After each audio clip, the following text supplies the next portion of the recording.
La brújula para el ministro evangélico. Capítulo 12.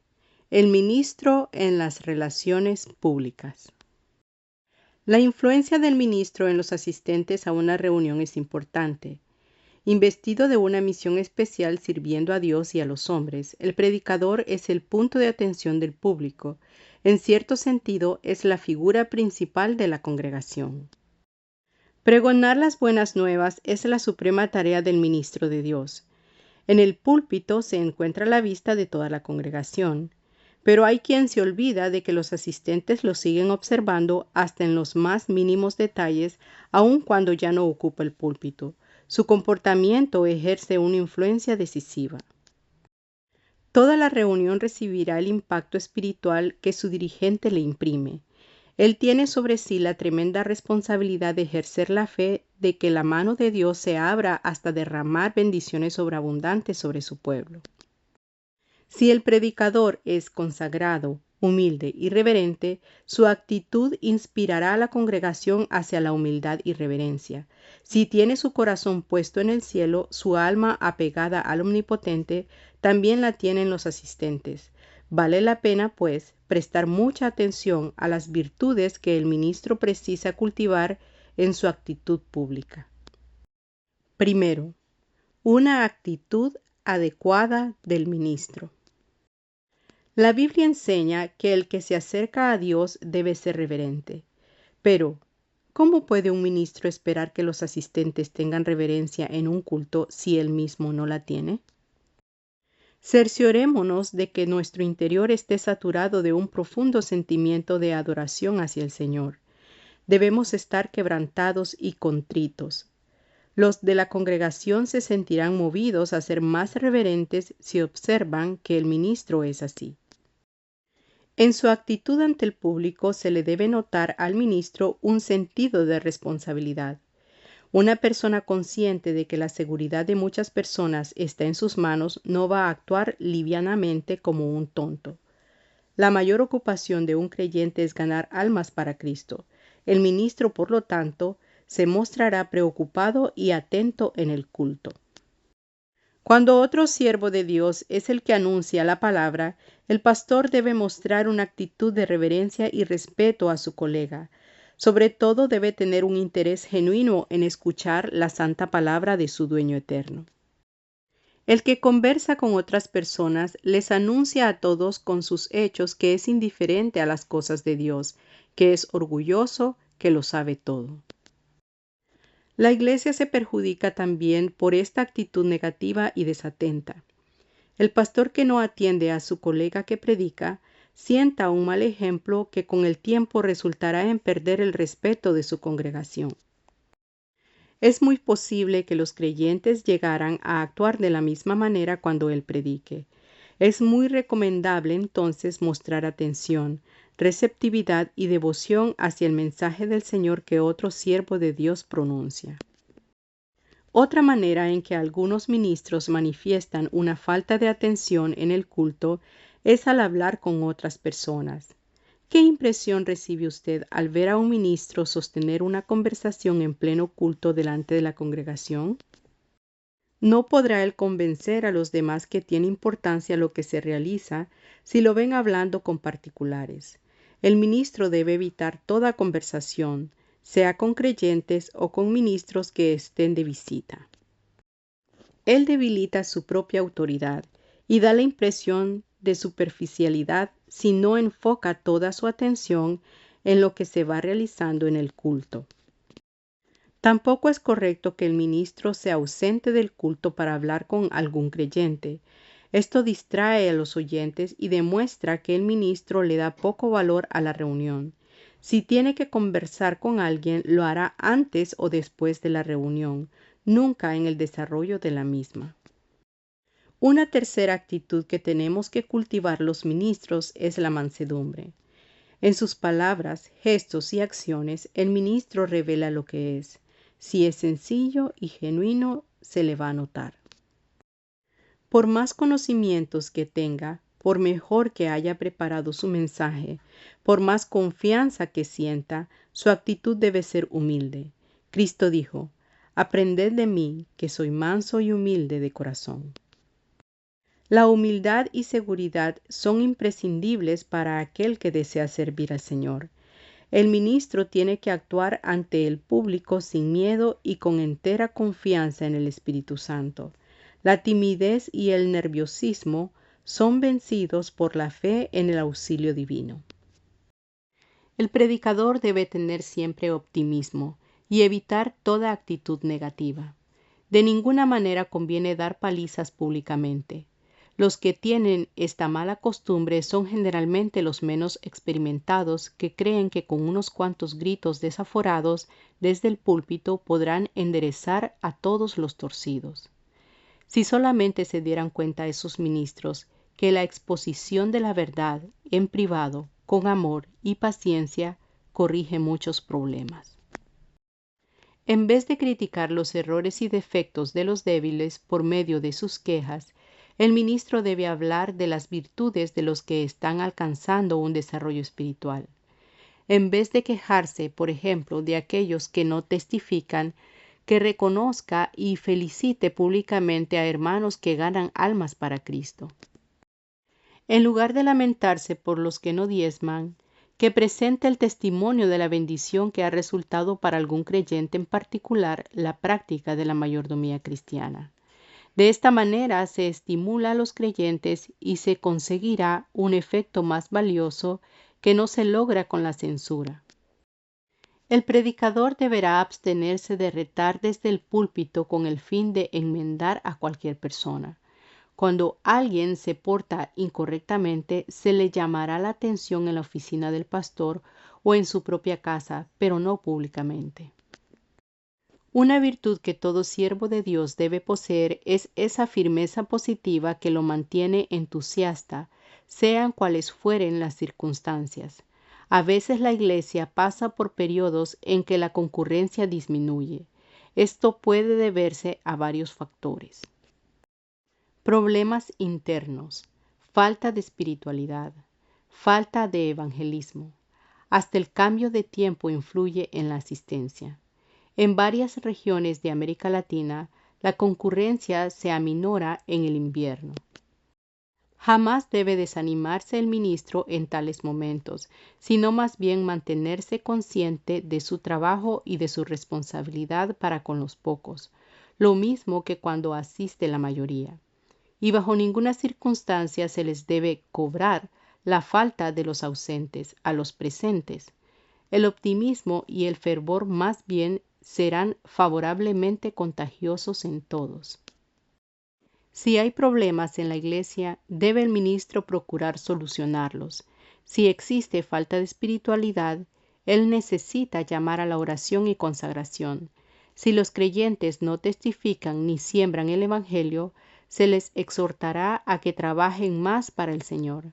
Si por causa del frío la gente no viene, se aconsejará eficazmente sobre la importancia de reunirse con fidelidad.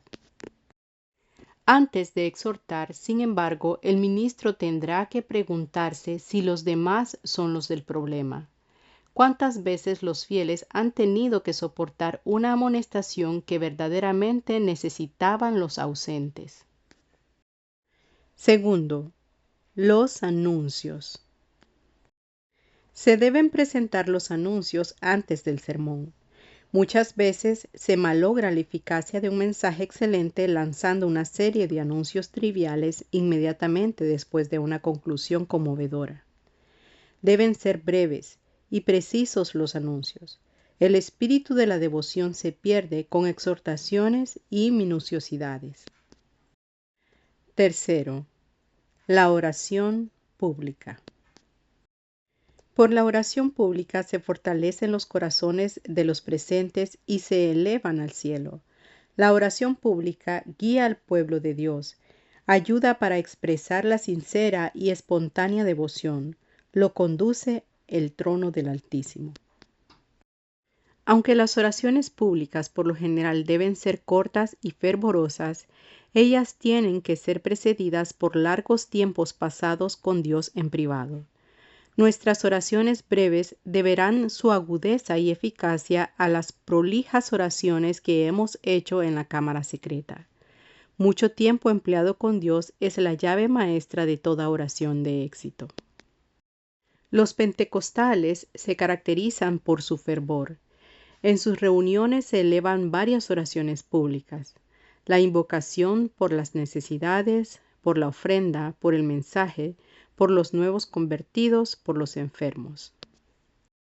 ¿Por qué conviene que sean breves estas oraciones? Hay iglesias que prolongan la oración inicial del culto, pero los visitantes y niños que no tendrán el mismo deseo de orar se sentirán aburridos. Para ofrecer largas súplicas al Señor, sería aconsejable aprovechar las oportunidades que prestan los cultos especiales de oración y adoración, las campañas de oración, los ayunos y vigilias. Pero en el culto público lo más eficaz es la oración breve y sencilla, la que brota efusivamente pero sin prolongarse. No olvidemos, sin embargo, que es el Espíritu Santo quien dirige y gobierna nuestras reuniones. A veces, durante el culto, Él se moverá de una manera arrolladora, avasallante, dominándolo todo, bautizando, redarguyendo, exhortando y hablando. En tales circunstancias, las acciones del Espíritu no deben limitarse por una regla establecida de que siempre la oración tiene que ser breve. Tenemos, lógicamente, que dar al Espíritu Divino la libertad para operar como quiere en la vida de la congregación. Nuestras oraciones públicas deben ser también vivas y fervorosas, no aprendidas de memoria o leídas.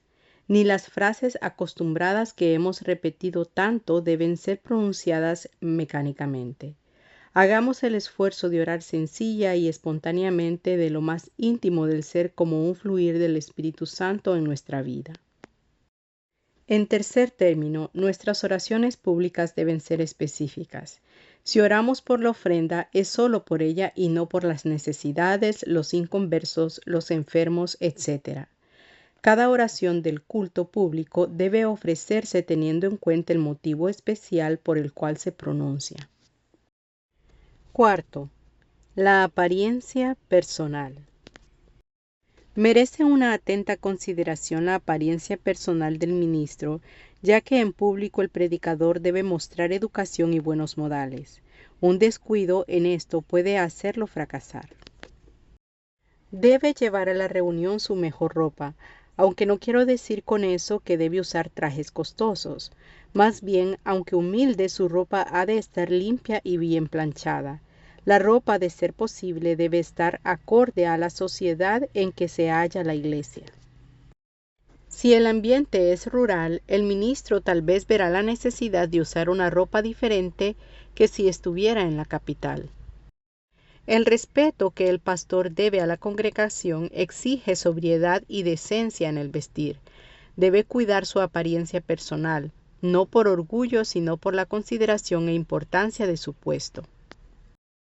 Después de ver algunos aspectos de las acciones de un ministro ante la congregación, sentimos más el peso de la responsabilidad que acompaña a nuestra vocación. La verdad es que muchos ministros, dándose cuenta de la importancia de sus sermones, se esfuerzan para estudiar la manera de hacerlos efectivos. Parecería, sin embargo, que no todos han entendido que presentan mensajes también con sus actitudes y comportamiento en público.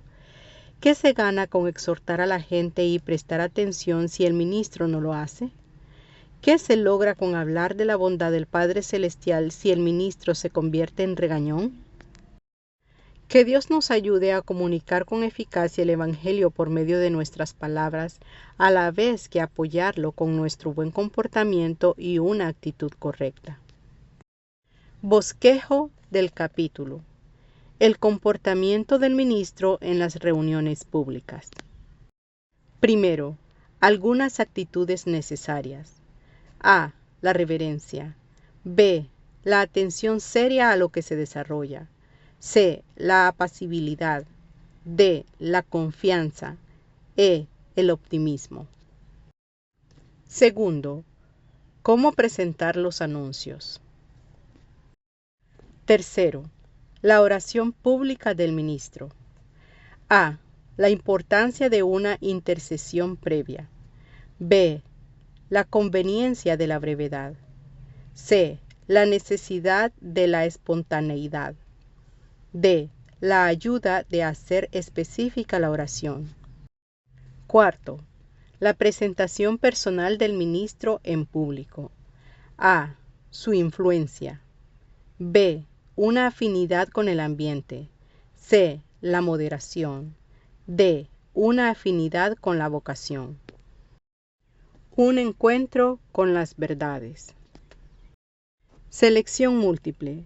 Lea la primera parte de la frase y las 5 diferentes terminaciones con que se podría completar la misma. Escoja la terminación que mejor complete la frase. En algunos casos podrían servir más de una de las terminaciones, pero el alumno debe seleccionar la que mejor complete la idea. Aunque ninguna de las 5 le satisfaga del todo al estudiante, hay que escoger siempre la que más pudiera servir. Subraya la terminación escogida. 1. El ministro cuando está sentado en la plataforma. A. Podrá olvidarse de su ejemplo ya que el auditorio no se fija en los sentados, sino en los que están parados. B. Debe mantener los ojos cerrados para que la gente vea su santidad. C. Debe decir amén continuamente para que los presentes oigan su espiritualidad. D. Debe observar a todos los asistentes para estar al tanto del estado de ánimo de cada uno.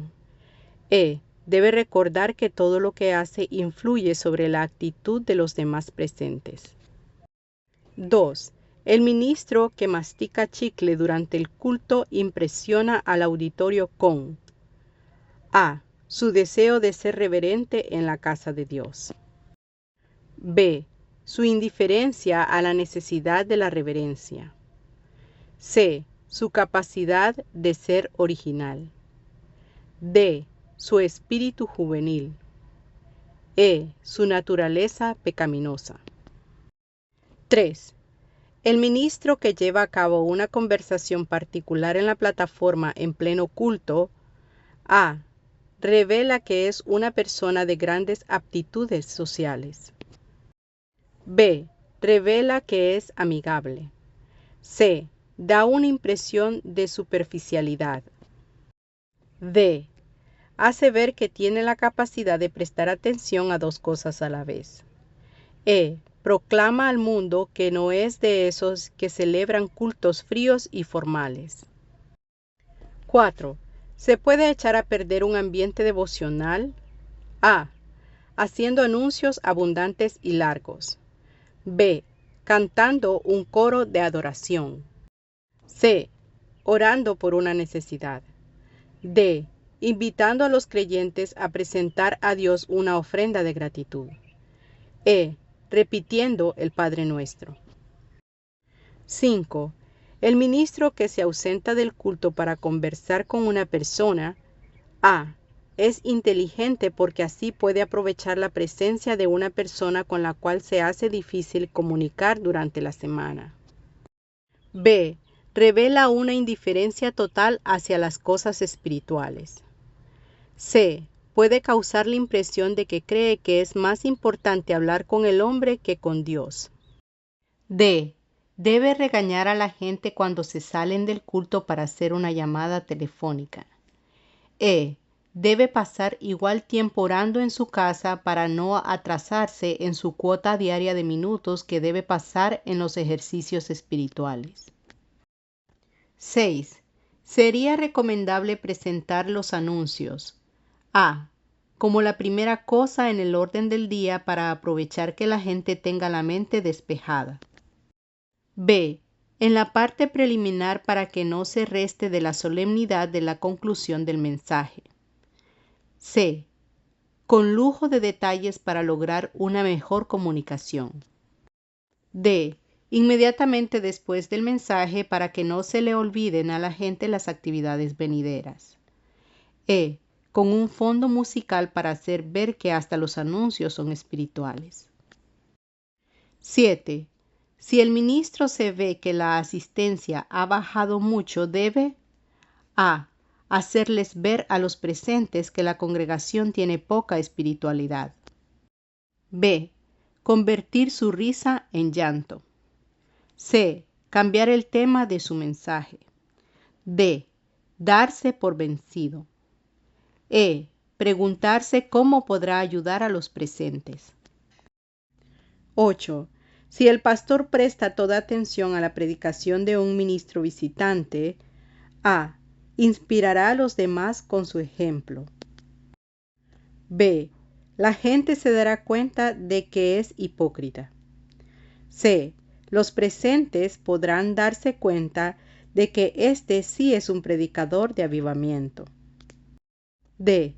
La gente se asustará al ver a su ministro hacer algo tan inacostumbrado. E. Da lo mismo como si no le presta ninguna atención. 9. Los que acostumbran criticar y regañar públicamente a todo el mundo, A.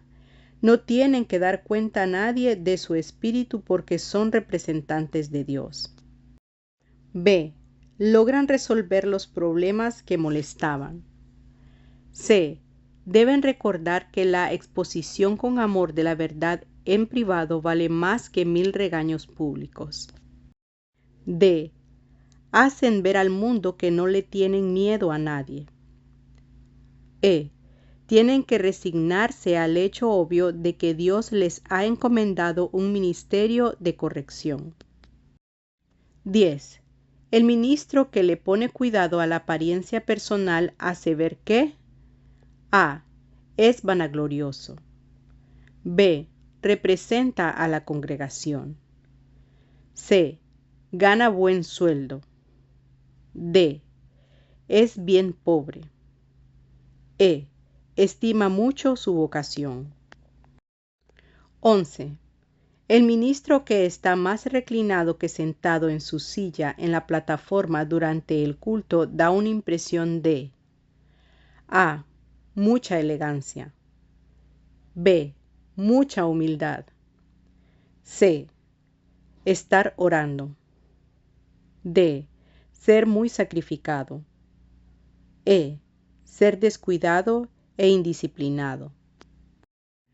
De la teoría a la práctica. 1.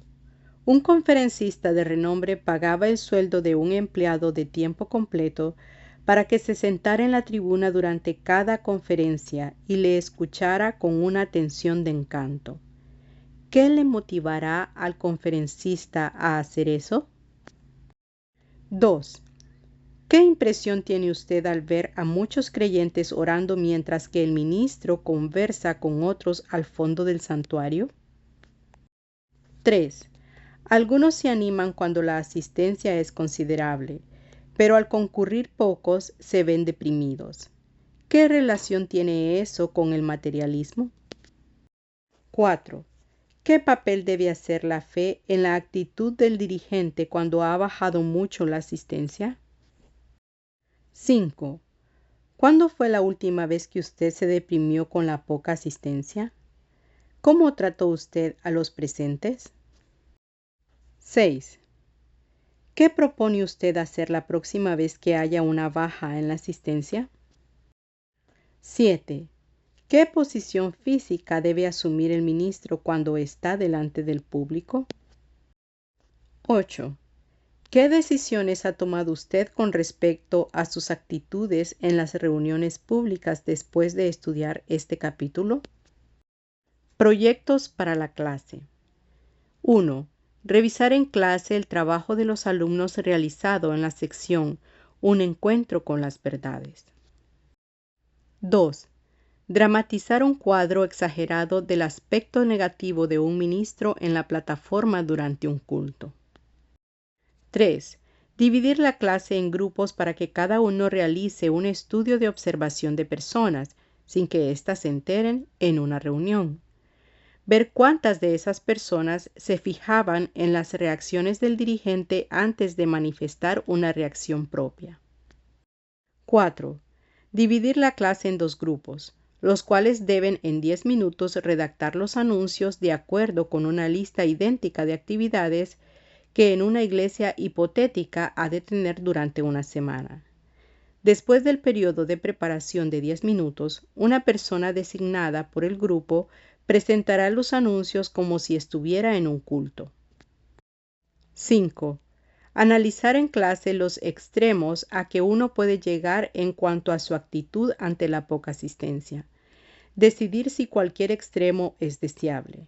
Por ejemplo, algunos dicen que no importa la cantidad mientras haya calidad.